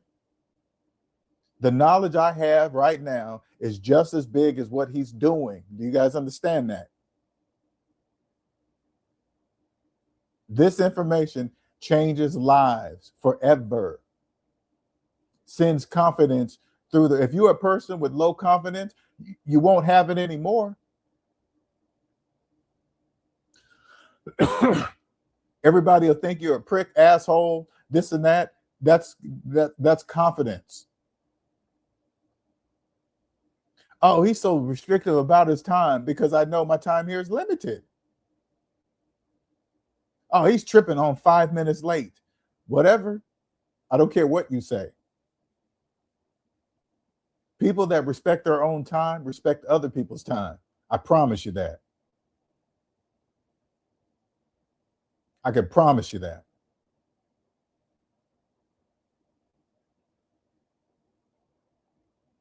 It's a natural thing. If you're gonna say like you're about to meet up with a person that also respects their time, and say like you're gonna be something happen and you're gonna be running late, you're gonna call the person way ahead of time and tell them a truthful story. The story is gonna make sense. It's not gonna be one of those made up stories just to give you an extra, hey man, it was traffic and this and that. No, it's gonna be a believable story. And the person that on the other end is going to understand it. Okay, cool. All right, I see you at 10:10 instead of 10 because of XYZ. And on top of that, that kind of moment rarely happens. So if it does happen, the other person's going to know it's real because it barely happens. Pay attention. I always do this now, but pay attention to the people that are always late to something. You tell them a time and then they're always late. They don't respect their time, so they're not going to respect yours. This is clear. They're never going to learn until you teach them. The ex I was with, always late, and then try to make me feel bad. Oh, you're just a stick prick. You always want to be on time. I don't care what you think. Try to make you feel bad because you want to be on time and thing. And you got to stay away from those type of people, because they're trying to get you to be okay with being late and showing up late. And it's okay. No, it's not.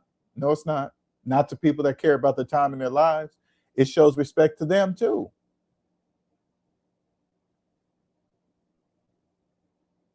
Do not hang around people that don't care about the time in their lives, because they're not going to respect yours either.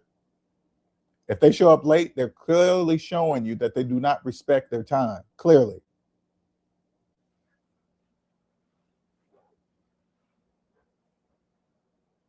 My time is number one. I had to find my own. This helped me find my own soul first. My own soul. I had to find in order for me to find my soulmate, I have to find my own soul first. I didn't know that part. I have found my own soul. What does that mean? That means I had to put in the work to do it. I had to find my own soul. Why would I be with another person, which I would never be with a woman that hasn't found her own soul? That'd be a waste of time. That's why they call it soul mates. I get it. Two people get together that have found their own souls. They join, then they get together. Because this language, when you find your own soul, it's a language, just like SMD. It's a language. It's very obvious if you don't speak it. You can't speak a language. I always refer back to the SMD language. You can't, debt slaves cannot speak a language that they do not know exists, SMD family. When you find your own soul, it's the exact same thing. It's a different language. It's a soul language. Like right now, you can tell as an SMD family member, you know right away if a person speaks the SMD language or not. You know right away. You'll know right away if they're a debt slave or they speak SMD, because it's a language. You know two languages because you were once a debt slave and now you're not. So you speak both languages. Finding your soul is another language. You have to go through. What does that mean to find your soul? Remove, and I'm gonna do the fast forward for you. Remove all the negative people from your life. Remove all the people that are keeping you from finding your soul. Remove them. Then you take all that energy that you are wasting on the people that were negative in your life and using up all your energy. You take that energy. Then I take that energy and use it on myself for my internal things that I have to remove. Because you can't remove internal negatives and external negatives at the same time. You got to do it in steps. So remove the people those are the first. And then you take that energy and work on yourself. Everything that is you've been hiding, didn't want to talk about, something made it happen for years and you just didn't want, you got to tackle all of it. You got to take care of all of it. Once you take care of all of it, then there's nothing else. Remove the people, all the negative stuff in your life that you may have been holding on, the bad job, blah blah blah blah blah. Once it's all gone, and then you have to get. I had to get used to this peace. This is the weird thing right here. Because it's weird because I had never had experience. Once I removed all the negative people and all the negative things or things that I might have been holding in my life internally, didn't want to talk about, there's a peace there. It's almost like nothing to do. What do I do here? Because I've never been here. It's almost like when you first become debt free. Okay, SMD family, this is the same kind of feeling. When you first become debt free and all your bills are paid and everything is prepaid and you just got all this stuff, and then there's a peace and you're like, what do I do here? Now what? It feels just like that. I'm at a peace in my life to where I have to get used to it. What do I do here? Okay, I'm running the business. My business is doing good, but what else is there? I can only go to the park so many times. I can only go to the gym so many times. I can only go to coffee shops at 10 o'clock, 9 o'clock, so many. Now what? Not that I'm not appreciate the space I'm in today, but I had to get used to this piece of nothing, a good nothing. It doesn't matter what's going on in the outside world. I can cut off the outside world by just turning off my phone. That eliminates 99% of what I know, anything that's going on in the world. I just turn my phone off. Once I turn my phone off, now I'm here. My phone plugs me in. I turn my phone off, it unplugs me. Now I'm in my space. I'm in the present moment. Think about it. Think about this closely. When you turn your phone on, you open up a social media app and you're looking through the window of your phone, you are no longer present of where you're physically at. You're not there. That's why if you're looking at your phone at a stoplight, next thing you know, somebody's honking at you to go because it's a green light. The reason why you didn't go on the green light is because you wasn't there. If you were there with the phone down and the light turned green, you would have just went. You understand? But since somebody had to honk at you, that means that because you wasn't there.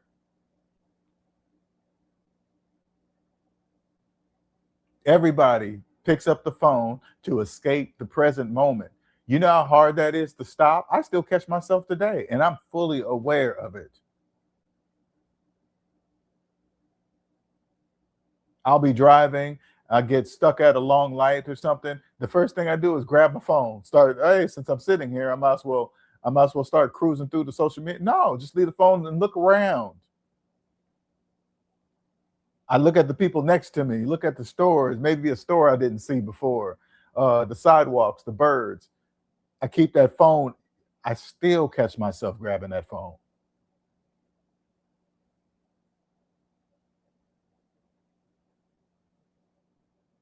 This perspective of the world is just beautiful to me, the things I'm realizing. Everybody's in a rush to get somewhere, to do something or whatever, and they're not going nowhere.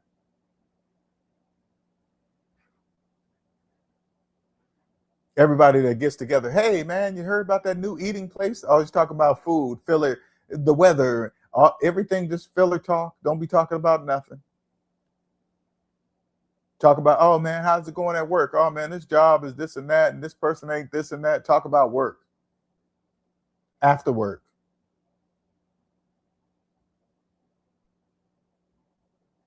There must be, and I'm gonna leave you guys with this. There must be a time, if you've never been alone, okay, you've a person that's been always in a relationship or around somebody, there's gonna be some alone time that you're gonna have to do. You have to do it. It will feel alone at first, but then it won't feel alone later. You'll enjoy it. You'll love it. You'll love it.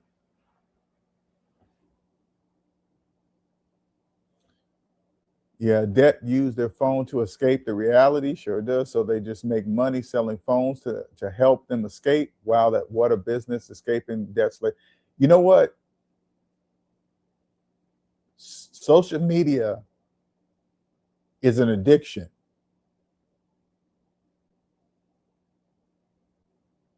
That phone, remember, the phone itself is the addiction. The phone is the plug into the matrix. That's the plug. People fight. You take their phone. Some people even go further than that. You leave that phone somewhere. Where's my phone? I panic. I got to get a beeper on the phone to clap and know where it's at. You know how many people could they are in relationships with somebody and they won't let them use their phone.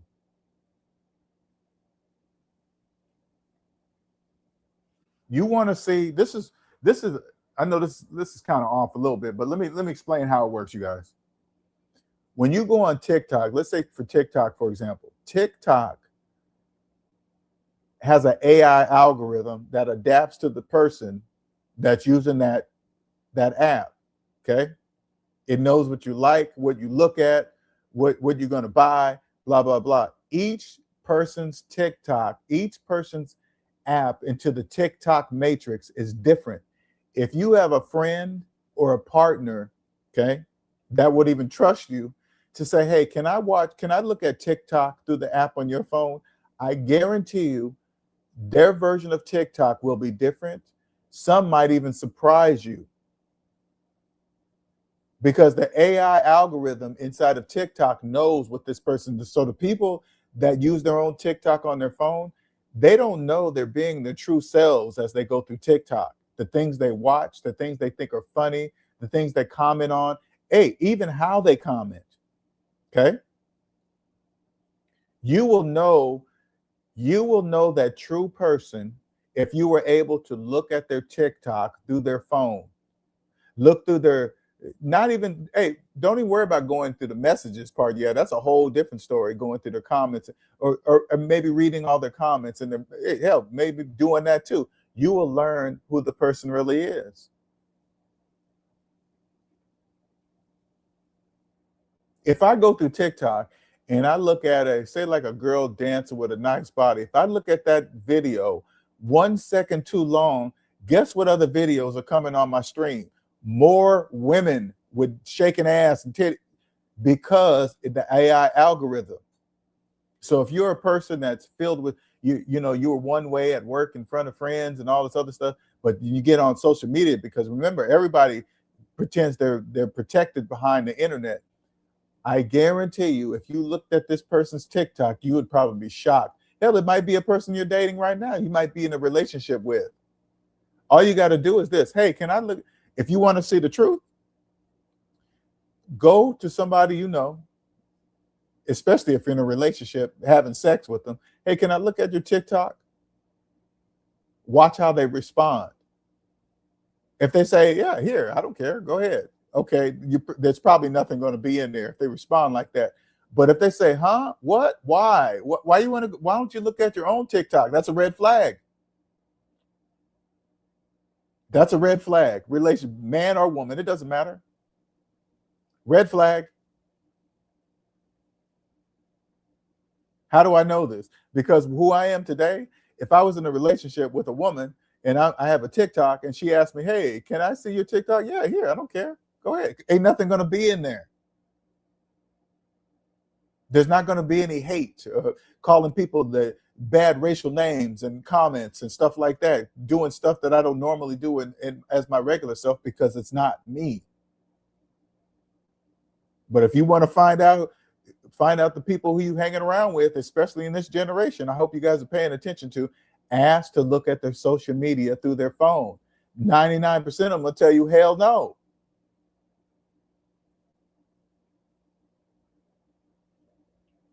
That AI is fast. I have to be very careful on TikTok. I know my TikTok's trying to figure me out. They're like, okay, this dude's not all, he look at women every now and then, but he's not stuck. He's not doing this and that. It be trying to adapt and trying to know, think it knows what it's going to sell me. And all of a sudden, no, you can't figure me out, AI. I tell you what to do.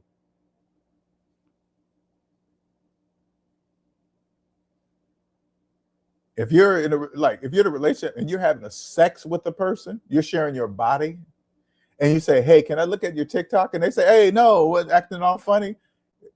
That can tell you everything you need to know. Everything.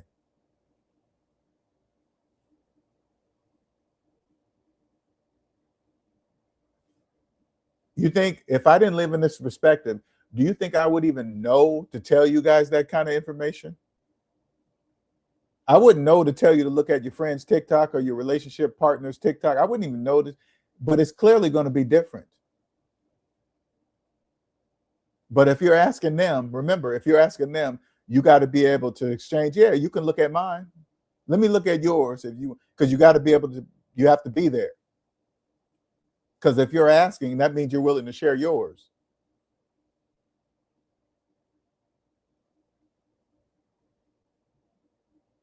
It's hard not to look at your phone. I find myself trying to pay more attention to nature when I walk. Yeah, me too. I turn my phone off when I go in my nature walks because this is important too. When I turn my phone off, I know in my mind that there's not going to be a sound or a buzz that's going to come out of that phone because I know I powered it off. You guys got to try this. Trust me. There's a link to your brain when you know that phone is on. I don't care if it's on silent. Power it off when you go take a walk. Your brain is going to know, oh shit, there's nothing going to come out of this phone because it's powered off. If you start thinking, oh my God, if somebody calls me within an hour, you can't even have an hour to yourself, that's a problem. That's a problem.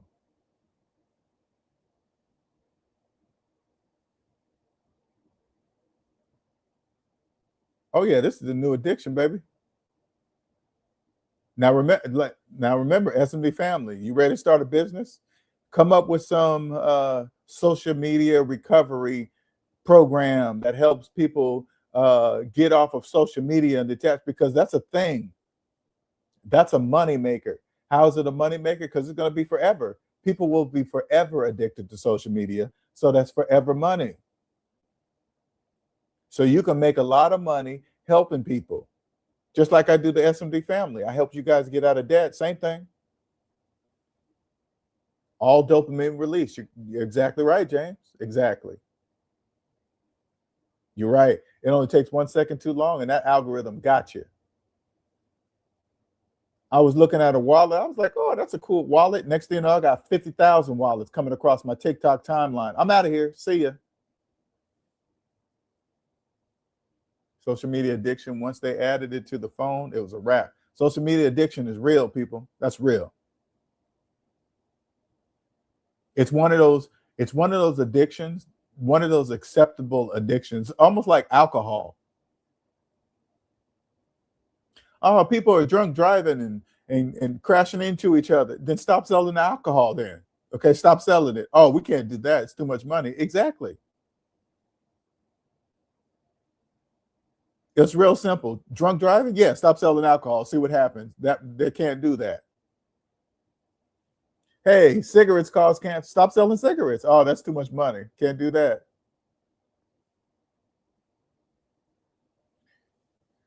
You saw how they acted when they were going to ban TikTok. Yep, people almost went crazy for sure. Those are tests. SMD family. When you see them saying, "Hey, we're going to ban TikTok," first of all, I want you to take a step back when you hear stuff like that. They're going to stop millions, if not billions, of dollars coming in the country. Wrong. They just wanted to see how powerful TikTok's grip is. Did you see it? Oh my God, everything's here. This is how I make my money. This is how I connect. We can't stop that. Come on, let's fight back. Okay. Oh, okay. See how bad it is? Yeah, this is how much we're going to charge. This is how much money we're gonna make. Now they got everybody selling shit on there for pennies on the dollar. They pay the people with some, they don't, because they don't, yeah, you see the people on TikTok getting paid, but TikTok never shows you how much they made, do they? They never, and they never will. It's like the NFL. You know how much all the players make, but you don't know how much the owners make, do you? And you never will. All you got to do is add up contracts, and how much players are making. That'll give you kind of an idea of what the owners make. But you'll never know exactly. No different than TikTok. Oh my, you'll see a TikTok person get paid 20, 40,000. Oh my God, how much did TikTok make? 5 million? From that one person? Who knows?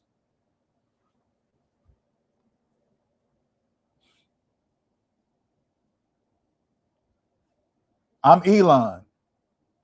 I'm the people that own TikTok, Instagram, Facebook. I'm those guys.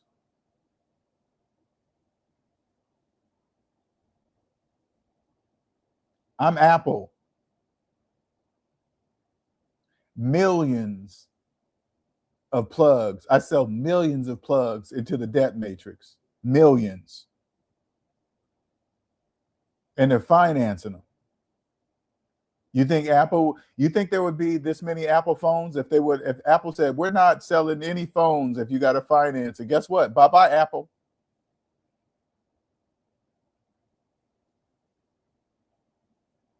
Apple would cease to exist. You guys understand? If you got to finance a phone, sorry, we can't sell you one. Bye-bye, Apple.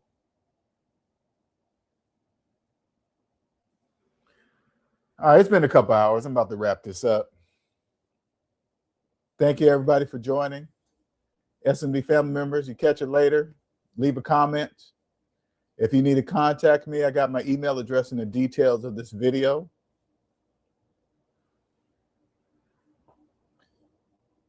What'd you say there? When I found out the NBA players have a union, they choose to fund their own money, and it wasn't required. That's when it clicked to me. It says, when I found out the NBA players have a union, they choose to fund their own money, and it wasn't required. That's when it clicked. What is that? I'm not sure what you quite mean. You mean separate from the NBA? Is that what you mean? Thank you, Malika. I try to kick down this knowledge as I'm going on my journey, and it's endless. Help you guys along your path, financially, relationship-wise. All that energy is going to be, you guys are going to take all that energy and invest it in yourself. It's going to catapult you into, it's going to give you, put it this way, all that energy is good for the brain. Your brain's going to have more energy and power to create. Whatever your business is going to be, it's going to be good. It's going to be perfect. It's going to make you a lot of money. This is what it's done for me with this channel, SMD, SavingsMinusDebt, and 6 Cents, my other channel. You know, people might come to this channel and be like, oh man, he's only got 4,000 or 5,000 people and he's been on for, it doesn't matter. None of that matters. I love the challenge. The people that have been on this channel have stayed here, regardless if I made videos or not, still here. Because the majority of you guys know this is rare information, rare. That's why it's so small. And SMD can't, listen, the channel of SMD, it can't be big.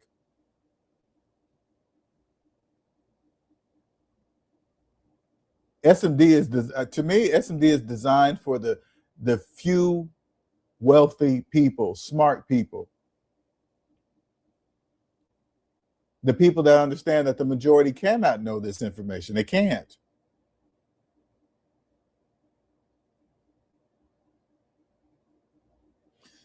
You're welcome. Thank you, everybody, for participating in the chat. Much appreciated.